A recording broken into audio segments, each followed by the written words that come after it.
Madam. இங்கே நான் வந்து என்னென்னா, இந்த தமிழ் மாத பிறப்புக்கு வந்து என்னென்னா சபரிமலைக்கு போயிருந்தாங்க. அதில் வந்து படிப்பூஜை நடத்திருந்தாங்க. அது பற்றின வீலாக் தான் இது. இந்த படிப்பூஜை வந்து என்னென்னா ரொம்ப மகத்துவமான பூஜை. இந்த படிப்பூஜையை பார்க்குறதுக்கே நீங்கள் வந்து இப்போ ஏதாவது புண்ணியம் இருந்தால் தான் அந்த படிப்பூஜையை வந்து பார்க்க முடியும்னு சொன்னாங்க. நாங்கள் போன டைமில் நல்ல மழையில் வந்து சாமி பார்த்தோம். சூப்பராக இருந்தது. அப்படியே எப்படி சொல்கிறது, அந்த இடம், அந்த வைப்பு அப்பா வேறு லெவலில் இருந்தது. மழை பெய்யுது, இந்த பக்கம் சன்னிதானம். அப்பா இங்கே பாருங்கள், ஐயப்பன் இங்கே தான் உள்ளதான் ஐயப்பன் இருக்கார். மேலே ஐயப்பனோட உருவத்தை அந்த இதில் தகட்டில் வந்து இது பண்ணியிருக்காங்க பாருங்கள். ஐயப்ப சாமி வந்து ரொம்ப பவர்ஃபுல்லான தெய்வம். அதாவது வந்து என்னென்னா சாதாரணமான தெய்வம் கிடையாது. நான் போன வாட்டி வந்து சபரிமலைக்கு வந்தப்போ ரொம்ப மன வருத்தத்தில் வந்தேன். எனக்கு லீவு கிடைக்கல. அந்த மாதிரி ஒரு டிப்ரெஷனான சுச்சுவேஷனில் தான் வந்தேன். அப்போ நான் நல்லா வேண்டிக்கிட்டேன், நான் அடுத்த வாட்டி வரும்போது உன்னை வந்து ரொம்ப சந்தோஷமாக பார்க்கணும் சாமி அப்படின்னு சொன்னேன். அதுக்கேற்ற மாதிரி அவர் அந்த மாதிரியான வாழ்க்கையை வந்து மாற்றி கொடுக்குறாரு. அவர் வந்து என்னென்னா, நம்ம ஒரு விஷயம் வந்து உள்ளன்போடு நம்ம வந்து கேட்டோம் அப்படின்றத நான் மெயினாக போனோன்னே ஃபஸ்ட்டு வந்து என்னென்னா நன்றி தான் சொன்னேன். இந்த மாதிரி வந்து என்னென்னா, எனக்கு நீங்கள் வந்து நான் போன வாட்டி வந்தப்போ இதெல்லாம் கேட்டேன், இதெல்லாம் நீங்கள் கொடுத்தீங்க, எனக்கு இதெல்லாம் இருக்குது அப்படின்னு சொல்லுவோம். எப்போவுமே வந்து நம்ம வந்து ஒருத்தவங்களுக்கு நன்றி சொல்ல பழகணும், யூனிவர்ஸுக்கு நன்றி சொல்லணும்னு வச்சுக்கோங்களேன். அது வந்து நமக்கு வந்து மகிழ்ந்து செய்யணும். இப்போ நீங்கள் ஒரு விஷயம் வந்து உங்களுக்கு வேணும்னா, நீங்கள் ஏற்கனவே கிடைச்ச விஷயத்துக்கு வந்து தேங்க்ஸ் சொன்னீங்கன்னா அது வந்து ரொம்ப இதுவாக இருக்கும். இங்கே வந்து என்னென்னா, இந்த சபரிமலையில் வந்து என்னென்னா, வேறு எந்த கோயிலையும் வந்து இந்த தத்துவமசின்ற ஒரு வாசகத்தை வந்து பொறிச்சிருக்க மாட்டாங்க. ஆனால் சபரிமலையில் தான் அந்த மேற்கூரையில் வந்து பொறிச்சிருப்பாங்க. அது என்னென்னா, தத்துவமசி அப்படின்னா என்னென்னா, நீங்கள் வந்து 48 நாள் விரதம் இருக்கீங்க. விரதம் இருக்கும்போது என்ன பண்ணுவீங்க, தினமும் காலையில் குளிப்பீங்க, சரணம் சொல்வீங்க, உங்களுடைய பிரம்மச்சரியத்தை கடைபிடிப்பீங்க. எல்லாமே வந்து அப்படியே நீங்கள் வந்து ஒரு யோகி மாதிரி மாறிவிடுங்க. அந்த 48 நாள்ன்றது வந்து என்னென்னா, அந்த கணக்கில் வந்து ஒரு மண்டலம் அப்படின்ற மாதிரி சொல்லுவாங்க. இத்தனை ராசி, இத்தனை நட்சத்திரம், 27 நட்சத்திரம். இன்னும் தெளிவான விளக்கம் என்னென்னா 9 கிரகங்கள்ங்க, 12 ராசி, 27 நட்சத்திரம், மொத்தத்தையும் கூட்டுங்களேன் 48 நாள் வரும். அப்போ இந்த 48 நாள் ஒரு விஷயத்தை வந்து நீங்கள் செய்கிறீங்கன்னா அந்த 9 கிரகங்கள், 12 ராசி, 27 நட்சத்திரங்களால் வர எந்த தீவினைகளையும் வந்து நீங்கள் வந்து கடக்குறீங்க. அப்போ வந்து என்னென்னா, மனிதன் வந்து தெய்வமாகறான். இதெல்லாம் பண்ணிவிட்டு ஒரு மனுஷன் வந்து மேலே போய் அந்த சாமி பார்க்குறான்னு வச்சுக்கோங்களேன். அந்த சாமியாக உட்காந்துருக்கிற ஐயப்பனும் நீங்களும் ஒன்று தான்றது தான் அர்த்தம் அதுக்கு. அதாவது நீயே அதுதான் தத்துவமசியோட விளக்கம். நீ வந்து இவ்வளோ நாள் விரதம் இருந்து நீ வந்து கடவுளாக மாறிட்ட. நீயே அதுதான் தத்துவமசிக்கான சொல்லுக்கான விளக்கம். இதுதான் வந்து என்னன்னா, சபரிமலையில் இந்த வேதத்திலேருந்து எடுக்கப்பட்ட வார்த்தையை வந்து பொறிச்சு வச்சுருக்காங்க. ஓகேங்களா? அது இல்லாமல் வந்து என்னென்னா, சபரிமலை வந்து என்னென்னா சாதாரண ஸ்தலம் கிடையாது. அந்த 18 படிகள்ன்றது வந்து என்னென்னா, ஐயப்பனோட உயர்வாக வந்து கருதப்படுறது தான் வந்து இந்த 18 படிகள். ஐயப்பனே வந்து இந்த 18 படிகளை வந்து பெருசாக வந்து கருதுறாருன்றது தான் உண்மையான ஐதீகம். 18 தத்துவங்கள் அப்படின்னு. இந்த இடமே வந்து என்னென்னா, பத்தனம்திட்டா அப்படின்ற ஒரு ஊரில் தான் அமைஞ்சிருக்கு. பத்தனம்திட்டானா 10 மலைகள் சூழ்ந்த பகுதி. பத்தனம்திட்டா டிஸ்ட்ரிக்டில் தான் சபரிமலையில் வந்து அமைஞ்சிருக்கு. 10 மலையில் ஒரு மலை தான் வந்து சபரிமலை. ஓகேங்களா? அந்த 10 மலைக்கும் ராஜாவாக தான் வந்து ஐயப்பன் வந்து இருக்கார், யோகியாக வந்து இருக்கார். ஆக்சுவலாக வந்து என்னென்னா, ஐயப்பன் வந்து எந்த இடத்துல இருக்காருன்னா, இந்த சந்நிதி உள்ளே இருக்காருன்னு தான் எல்லாரும் நினச்சிட்டு இருக்காங்க. அது கிடையாது. பக்கத்தில் அந்த மஞ்ச மாதாவுக்கு பின்னாடி ஒரு மணிமண்டபம் ஒன்று இருக்கும். அந்த மணிமண்டபத்தில் ஒரே ஒரு விளக்கு எரிஞ்சிக்கிட்டு இருக்கும். அந்த விளக்குல வெளிச்சத்தில் தான் ஐயப்பன் இருக்கார். அந்த விளக்கு வெளிச்சத்தில் தான் ஐயப்பன் இருக்கார். அந்த ஓகேங்களா, அந்த சபரிமலையில் அந்த ஜோதி தோன்றும் போது அந்த விளக்குல இருந்து தான் போய் தோன்றாரு. அதுதான் ஒரு ஐதீகமாக வந்து கருதப்படுது. நீங்கள் அந்த மகரஜோதிக்கு அடுத்த நாள் கூட அந்த குருதி பூஜைன்னு ஒன்று வந்து பண்ணுவாங்க. ஓகே, இதெல்லாம் வந்து ஒரு நிறைய பேருக்கு தெரியாத விஷயம். இதெல்லாம் சிலர்லாம் என்ன சொல்லுவாங்க, இந்த தமிழ் பற்றாளர்கள்லாம் என்ன நான் தமிழ் மட்டும், இவங்க மட்டும்தான் தமிழே தாங்கி பிடிக்கிறவங்களாம் என்ன சொல்லுவாங்க, ஏன் அது ஐயப்பன்றது மலையாள சாமி, அது ஏன் நீங்கள் இப்படி பண்ணுறீங்க அப்படின்ற மாதிரிலாம் சொல்லுவாங்க. ஐயப்பன் வந்து ஆக்சுவலாக தமிழ் கடவுள் தான். எப்படி நம்ம தமிழ் கடவுள் முருகனோ அந்த மாதிரி ஐயப்பனும் வந்து ஐயப்பனோட பூர்வீகன்றது பந்தளம் வந்து எந்த டைனஸ்டியிலேருந்து வந்திருக்குன்னா, பாண்டிய நாட்டோட டைனஸ்டி. பாண்டிய நாட்டிலேருந்து பல ராஜ குடும்பங்கள் வந்து பிரிஞ்சு ஒவ்வொரு ஊராக போனப்போ அவங்க பாண்டிய நாட்டிலேருந்து மதுரையிலேருந்து வந்தவங்க தான் இந்த பந்தள வம்சாவளியினர். ஓகேங்களா? இன்றைக்கும் பந்தள ராஜ குடும்பம் ஒரு நாள் போயிட்டு மதுரை மீனாட்சி அம்மனை வந்து வழிபடுறது வந்து நிறைய பேருக்கு வந்து தெரியும். மதுரை மீனாட்சி அம்மன் மதுரை மீனாட்சி அம்மன் தான் ஐயப்பனோட குலதெய்வம். அதாவது மாளிகைபுரத்து அம்மன் இவங்க வழிபடுறதும் வந்து என்னென்னா, மாளிகைபுரம்னா என்ன, அரண்மனையில் இருக்கிற சாமி. மதுரை மீனாட்சி அம்மன் என்னென்னா அரண்மனையோட ராணி தானே அவங்க. பாருங்கள், படி பூஜை ஸ்டார்ட் பண்ணிட்டாங்க.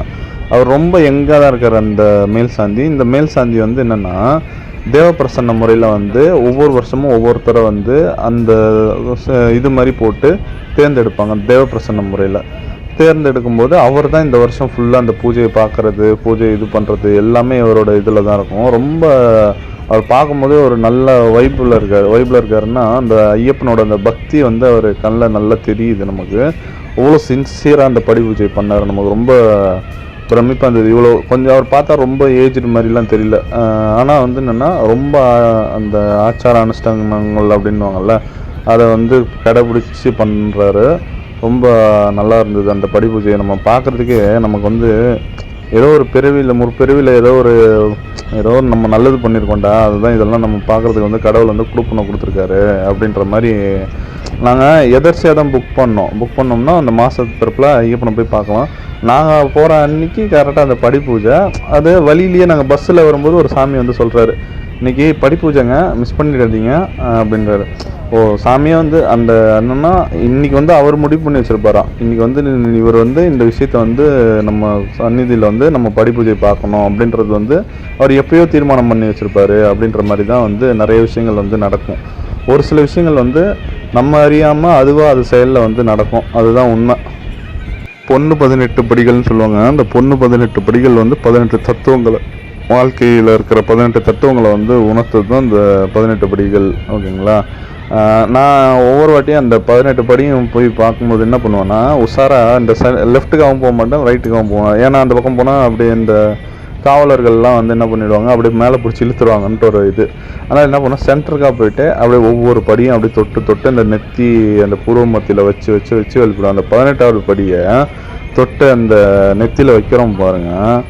அந்த தண்ணி, அந்த படியில் இருக்கிற தண்ணி நம்ம நெத்தியில் படும்போது அவ்வளோ வந்து உங்களுக்கு நீங்கள் என்ன கேட்டாலுமே கிடச்சிரும் அந்த 18 படியில். ஓகேடா, இதுதான் எனக்கு வேணும், இதுதான் சாமி வேணும் எனக்கு அப்படின்னு நம்ம போய் கேட்குறோன்னா அந்த 18 படியில் கேட்கணும். நமக்கு என்ன வரம் வேணுமோ அந்த வரத்தை வந்து ஐயப்பன் வந்து தந்துடுவார்.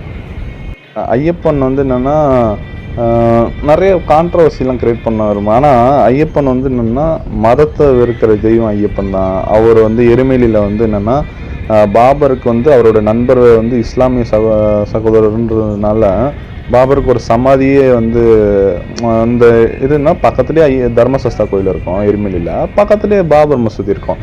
உலகத்திலேயே ஒரு மசூதியில் ரிபூதி கொடுக்குற ஒரே இடம்னா அது பாபர் மசூதி மட்டும்தான். ஓகேங்களா? அந்த மாதிரி வந்து என்னென்னா அவ்வளோ ஒரு மத ஒற்றுமையை வந்து இது பண்ணுவார். அதே மாதிரி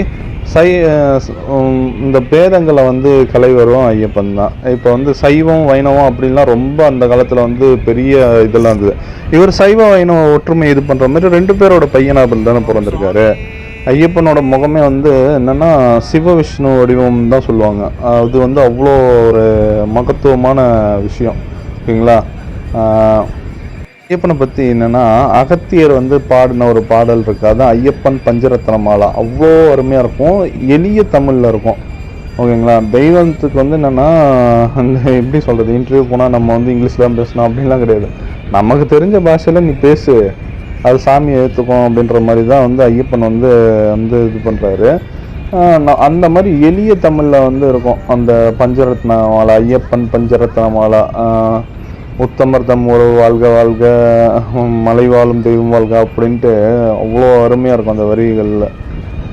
பித்தனாய் நினைத்து புகழ் பேசி திரிக்கிறேன் ஐயப்பா ஐயப்பா அப்படின்னு ஒரு அந்த பாட்டு பாடும்போது நம்மளே அறியாமல் ஆனந்த கண்ணீர் வந்துடும். அது மாதிரி சபரிமலையோட வைப்பை நீங்கள் எப்போ என்ஜாய் பண்ணலாம் அப்படின்னா, அந்த ஃபுல் வைப் எப்படி இருக்கும் அப்படின்னா, அங்கப்பிரதட்சணம் அப்படின்னு சொல்லுவாங்க. ஒரு நைட்டு 1-2 அந்த மாதிரி டைமில் வந்து என்னென்னா மொத்த கோயிலும் வந்து நட சாத்திட்டு அந்த பஸ்ம குளத்தில் போயிட்டு குளிச்சுட்டு வர சொல்லுவாங்க. அந்த மிலிட்ரி மேன்ஸ்லாம் இருப்பாங்க. நாங்கள் இந்த மாதிரி சாமியை அங்கே பிரசனம் பண்ணுறதுக்காக வந்திருக்கோம் அப்படின்னா வெயிட் பண்ணுங்கள் அப்படின்னு சொல்லிட்டு ஒரு 2 மணிக்கு மேலே போயிட்டு பஸ்ம குளத்தில் முங்கி எந்திரிச்சிட்டு வாங்கன்ட்டு ஒரே ஒரு துண்டு மட்டும் கட்டிக்கிட்டு, இல்லை அது ஒரு சின்ன வேஷ்டி கட்டிக்கிட்டு நம்ம போயிட்டு அப்படியே ஒரு சுற்றுவோம் பாருங்கள் அங்கே பிரசனத்தில் ஐயப்பனை. அப்பா, அந்த அங்கப்பிரவேசனம் பண்ணுறவங்களுக்கு அவ்வளோ வரங்களை வந்து வாரி வழங்குவார். எனக்கெல்லாம் கொடுத்துருக்காருங்க. 2-3 வாட்டி நான் பண்ணியிருக்கேன். அது நம்ம நினைக்கிறது அப்படியே நடக்கும். அங்கப்பிரவேசனத்துக்கு அவ்வளோ ஒரு பவர் இருக்குது. அந்த அங்கப்பிரவேசனம் பண்ணிவிட்டு நம்ம போயிட்டு அந்த பின்னாடி நம்ம ஒரு ஃபஸ்ட்டு காட்டினோம் பார்த்தீங்களா, அந்த ஐயப்பன் இங்கே இது உள்ளதான் இருக்காரு அப்படின்னு சொல்லி காட்டினோம் பார்த்தீங்களா, அந்த இடத்துல உட்காந்துட்டு இருக்கும்போது நைட்டு 2 மணிக்கு அந்த மணி சத்தம் ஒன்று கேட்கும். நான் இருக்கேன்டா அப்படின்ற மாதிரியே இருக்கும். அப்படியே ஒரு வைப் இருக்கும். அதே மாதிரி அந்த வைப்பு வந்து யாராலையுமே வந்து தர முடியாது. நான் அதே மாதிரி தான் வெள்ளியங்கிரிலையும் நான் வந்து போனப்போ அந்த 2 மணிக்கு அந்த மணி சத்தம் கேட்டு 12 மணிக்கு அந்த மணி சத்தம் கேட்டு பாருங்க. அப்போ தான் புரியுது, ஓ நம்மளை தாண்டி ஒரு பவர் இருக்குது உலகத்தில் அப்படின்றது வந்து நமக்கு அப்போ தான் புரியுது. அந்த சபரிமலை வந்து என்னென்னா சாதாரண இடம் கிடையாது. ஒரு என்னென்னா ஒரு சில கோயிலெலாம் வந்து என்னென்னா வருஷத்துக்கு எல்லா நாளும் திறந்து வச்சுருப்பாங்க. இவங்க வந்து என்னென்னா இந்த கார்த்திகையிலேருந்து அந்த மகர சங்கராந்தி வரைக்கும் தான் திறந்து வச்சுருப்பாங்க.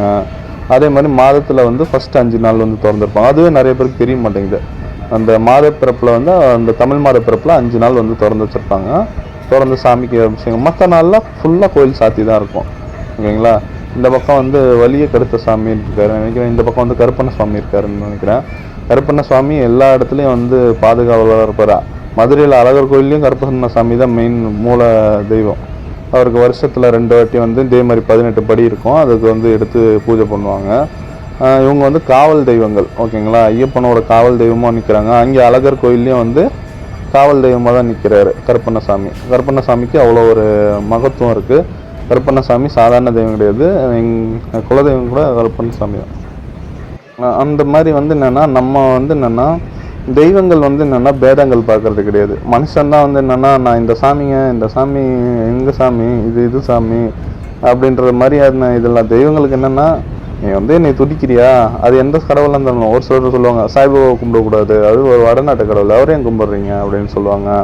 அதான் இல்லை, எனக்கு சாமி பிடிச்சிருக்கு, நான் இந்த உருவமாக வச்சு கும்பிட்றேன், அவ்வளோதான். இப்போ நமக்கு தாகம் வந்துச்சுன்னு வச்சுக்கோங்களேன். நம்ம வந்து என்னென்னா எனக்கு தண்ணி குடிக்குதுன்னா நான் தண்ணியை எடுத்து குடிப்பேன். ரஸ்னா தான் பிடிக்குது, இல்லை கிரேப் தான் ஜூஸ் தான் பிடிக்குதுன்னா நான் கிரேப் எடுத்து பிடிப்பேன். நம்மளாம் வச்சுக்கிறது தானே சாமி வந்து இது பண்ணுறது. அது வந்து நம்மளுடைய விருப்பம் தான்.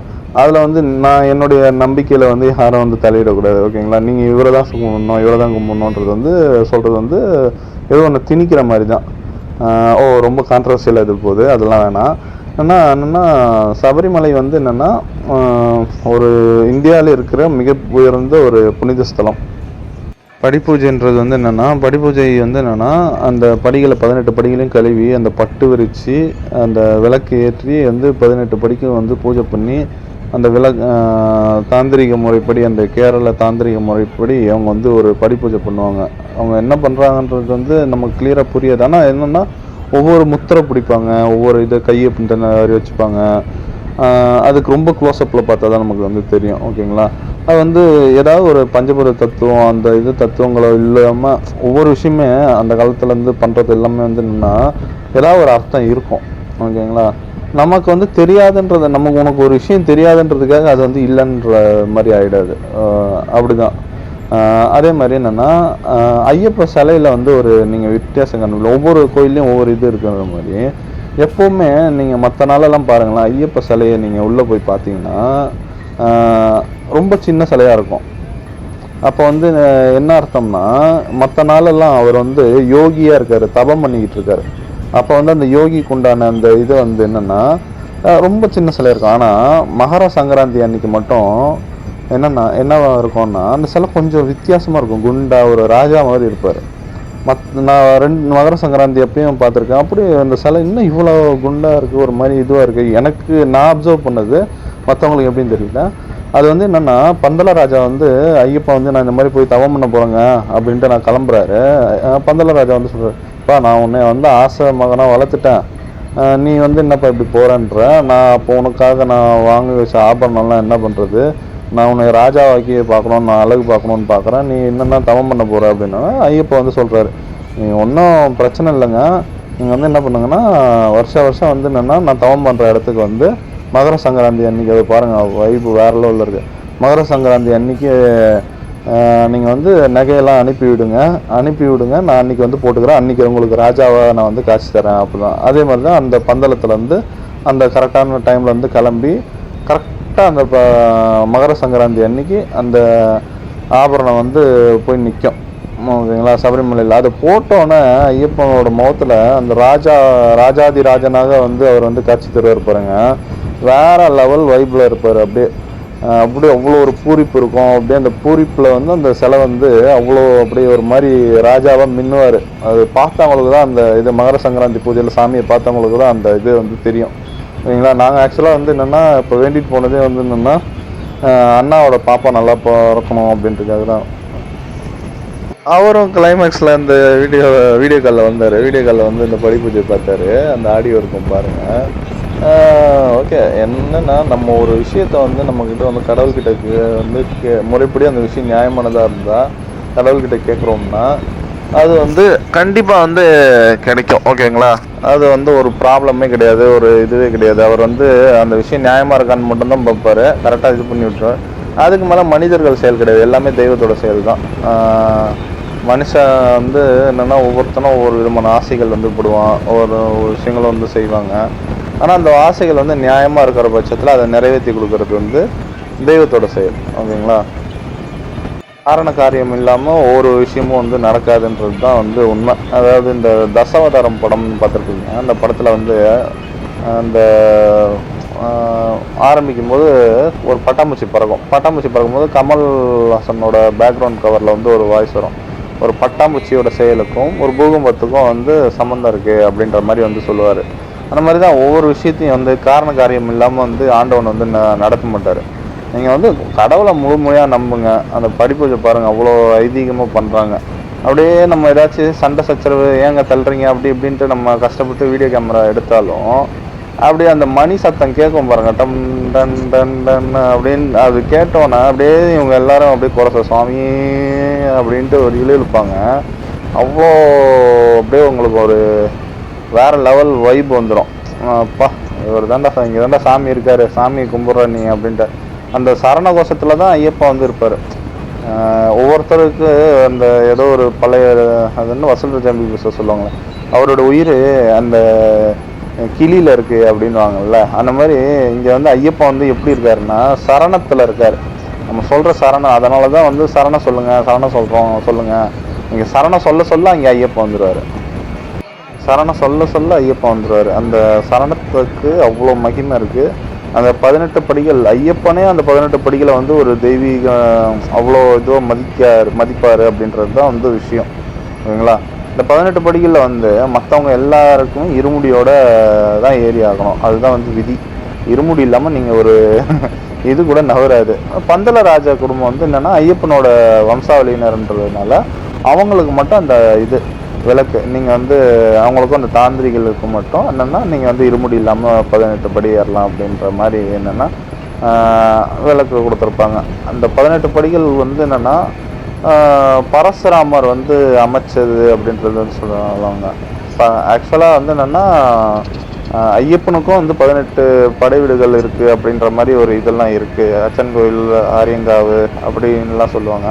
குளத்துப்புழை நிறைய கோவில் இருக்குது. தமிழ்நாட்டிலேயே தர்மசாஸ்தாவுக்கு நம்ம வந்து என்னென்னா ஐயனார் அப்படின்னு சொல்லுவோம், அவங்க ஐயப்பன்றாங்க, அவ்வளோதான். தர்மசாஸ்தா அப்படின்றது வந்து என்னென்னா ஒரு தர்மசாஸ்தாவோட அவதாரமாக தான் ஐயப்பன் வந்து சொல்கிறாங்க. தர்மசாஸ்தா ரொம்ப நாளாக இருந்தவர். தமிழ் புராணங்கள்லேயும் தர்மசாஸ்தா பற்றின இதெல்லாம் இருக்குது. தர்மசாஸ்தா வழிபாடுன்றது வந்து என்னென்னா அவ்வளோ அருமையான வழிபாடு. அந்த தர்மசாஸ்தாவுக்கு வந்து என்னென்னா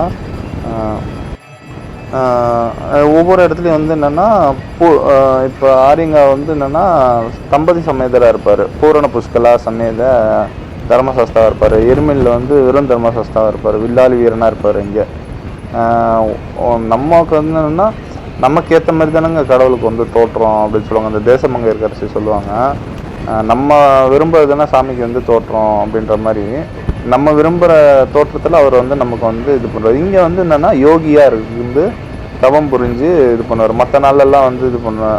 அவரோட கண் வந்து யோக நிஷ்டையில் இருக்கும்.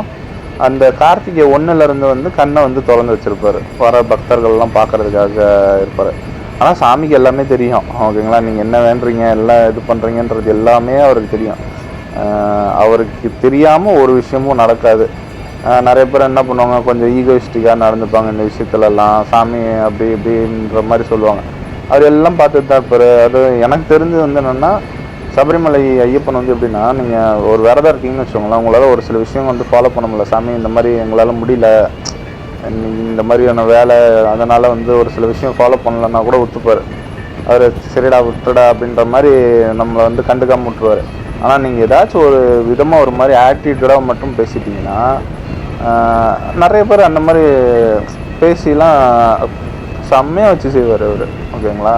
நான்லாம் அதெல்லாம் கண்கூட பார்த்துருக்கேன். அதெல்லாம் வந்து ஐயப்பனுக்குன்னு உண்டான, அதாவது இந்த மலையில் வாழ்கிற சாமின்றது வந்து கரெக்டாக காட்டுவார். அந்த கோவம் வந்ததுன்னா அந்த சாமிக்கு அவ்வளோ இதுவாக வரும். வர்ற விஷயங்களை தான் வந்து நம்ம வந்து சொல்கிறோம். நம்ம வந்து என்னென்னா இதுக்குன்னு தனியாக ஸ்கிரிப்டெல்லாம் எழுதிலாம் பண்ணுறது கிடையாது. நம்ம அந்த டைமில் நமக்கு என்ன தோணுதோ அதை வந்து நம்ம வந்து சொல்லணும். உணர்வுபூர்வமாக இருக்கும். நம்ம உண்மையை தான் சொல்லணும். ஓகேங்களா? பாருங்கள், என் மேலே இருக்க காவலர் கூட பாருங்கள், அப்படியே அந்த படிப்பூஜை வந்து அப்படி சாமி அப்படி கும்பிட்றாரு பாருங்க. ஆஹா. எல்லாருக்குமே வந்து என்னென்னா சாமி பக்தின்றது வந்து கண்டிப்பாக இருக்கும். ஓகேங்களா? சாமி பக்தி இருக்கிறவங்க மோஸ்ட்லி வந்து எதுவும் பெருசாக இது பண்ண மாட்டாங்க. நம்மளை தாண்டி ஏதோ ஒரு பவர் இருக்குங்களாங்க. இப்போ இந்த எதுவும் சொல்லுவாங்க, அந்த கடவுள் துகள்னு ஒன்று கண்டுபிடிச்சோம் அப்படின்றாங்க. அப்போ சம்திங் நம்மளை தாண்டி ஒரு இது இருக்குது. அதை நீ சயின்ஸாக வழிபடுற, நான் கடவுளாக வழிபடுறேன் அப்படின்றது தான். ஐயப்பனோட ஜாதகமும் வந்து ரொம்ப சூப்பரான மகத்துவமான ஜாதகம். அந்த 7ல் வந்து குரு நிற்பார் பாருங்க. அதான் குருவுக்கு குருவாக இருப்பார். 11ல் வந்து அந்த 11ல் அந்த சந்திரன் நிற்பார். அதே மாதிரி அவர் வந்து சிம்ம ராசி, உத்தர நட்சத்திரம், உதித்ததங்கை ஒளி விளக்காக உத்தர நட்சத்திரம் அப்படின்வாங்க. அந்த பின்னபாதம் அப்படின்வாங்க. பின்னபாதம்னா 2 நட்சத்திரம் ஒரு ராசியில் இருக்கும். ஒரே நட்சத்திரம் 2 துண்டாக வந்து ஒரு ராசியில் சிம்மத்துலேயும் இருக்கும், கன்னிலையும் இருக்கும். அதுதான் வந்து பின்னப்பாங்க. அந்த மாதிரி இதில் பிறக்கிறவங்க வந்து ரொம்ப ஒரு அதிர்ஷ்டகரமானவங்களாக இருப்பாங்க. அவங்க வந்து ரொம்ப அது என்னது வந்து அந்த ஒரு செயல் வந்து அந்த வைராக்கிய ஸ்தாலியாக இருப்பாங்க. அவர் வந்து காட்டுக்கு போய் நான் புலி பால் எடுத்துகிட்டு வரேன்ட்டு கிளம்புனவர் தானே, அவ்வளோ வைராக்கியமாக கிளம்புனவர் தானே. நான் பார்த்துக்கிறேங்க இதெல்லாம் ஒரு விஷயமா அப்படின்ற மாதிரி ஒரு ஐயப்பனை வணங்கும் போது, அதே மாதிரி இந்த ஜாதகத்தில் வந்து இந்த சனி செவ்வாய் சேர்ந்துருக்கவங்க வந்து என்னென்னா, சனி செவ்வாய் காம்பினேஷன்றது வந்து கொஞ்சம் ஒரு விதமான காம்பினேஷன் தான். அந்த காம்பினேஷன் இருக்கிறவங்க வந்து என்னென்னா, கொரோனா வந்தப்போவும் சனி செவ்வாய் காம்பினேஷன் வந்து கோச்சாரத்தில் இருந்தது. அப்போ என்னென்னா, ஜாதகத்தில் இந்த சனி செவ்வாய் காம்பினேஷன் இருக்கிறவங்க வந்து என்னென்னா, சபரிமலை ஐயப்பன் வந்து சனி பகவானோட வடிவமாக தர்மசாஸ்தாவாக இருக்கார். அங்கே வந்துட்டு பழனி செவ்வாய், அங்கே வந்து முருகர் வந்து செவ்வாயாக இருக்கார். இது பிடிச்சிட்டு இதுக்கு வந்து போகிறவங்க அந்த சனி செவ்வாய் காம்பினேஷனில் வந்து கொஞ்சம் தப்பிக்கலாம். அவங்க வந்து 2 பேருமே அவங்க வந்து அது வந்து அதனால தான் நம்ம தமிழ்நாட்டுக்காரங்க வந்து சபரிமலை போயிட்டு அந்த பழனிக்கு போகிறது வந்து ஒரு வழக்கமாக வச்சுக்கிட்டு இருந்தாங்க. ஒவ்வொன்றுத்துக்கு பின்னாடி ஒரு காரணம் இருக்கும். ஓகேங்க, இப்போ நம்ம அப்படியே பண்டி பூஜை ஃபுல் ஃபோக்கஸ் பண்ணலாம். ஓம் பரவச பேருணர்வே சரணமையப்பா. ஓம் பலவினைகள் ஒழிப்பவனே சரணமையப்பா. ஓம் பாமெல்லாம் அழிப்பவனே சரணமையப்பா. ஓம் புலிப்பாலை கொணர்ந்தவனே சரணமையப்பா. ஓம் பெரியானை வட்டமே சரணமையப்பா. ஓம் பேதமையை ஒழிப்பவனே சரணமையப்பா. ஓம் பொன்னம்பலம்.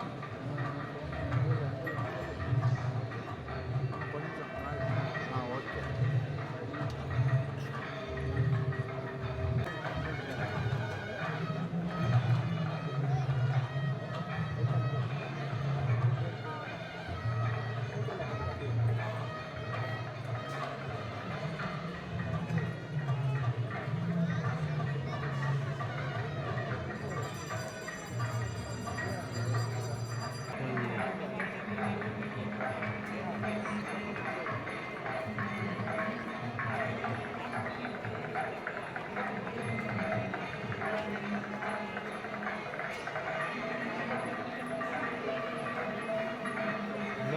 படி பூஜை பாருங்க. படி பூஜை 18 படி பூஜை பாருங்க. பாப்பா காட்ட சொல்லு. பாப்பா காட்டுவியா? பாப்பா பார்க்கணுமா?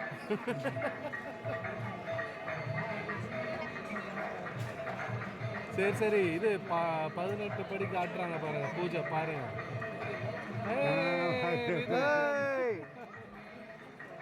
அடே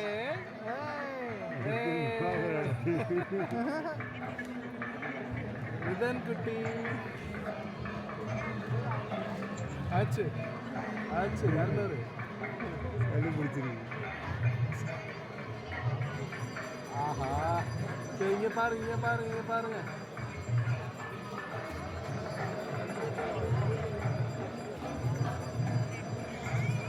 அம்மாவிலையும் பாருங்க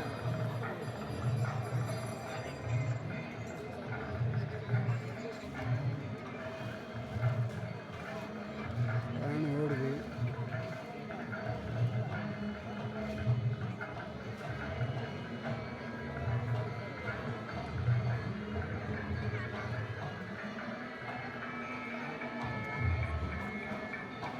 சளி பிடிச்சிருச்சாமே நான் சளி குத்துட்டு தான் போய்க்கலாம்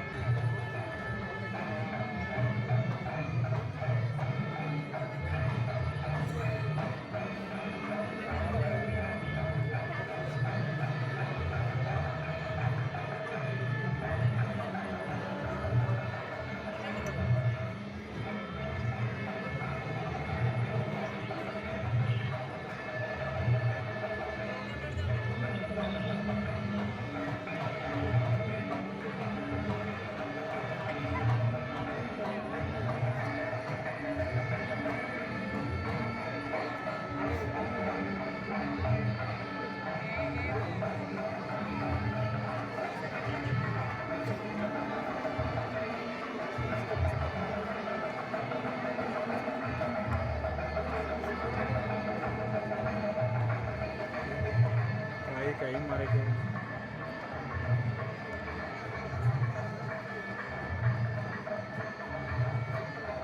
மம்மி பார்க்குறாங்களா உனக்கு பின்னாடி மம்மி நிற்கிறாங்களா இருப்பாங்க. பாரு இருக்காங்கடா இருக்காங்கடா. இதோ இருக்காங்களே கண்ணு முன்னாடி இருக்காங்க.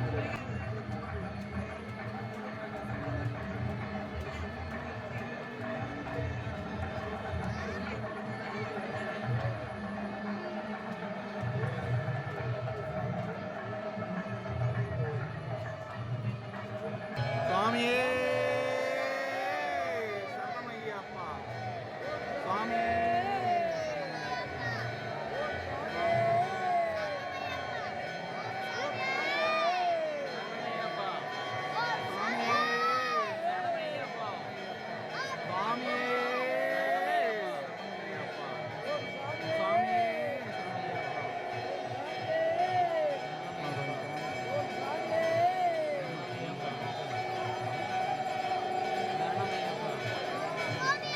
சுவாமியே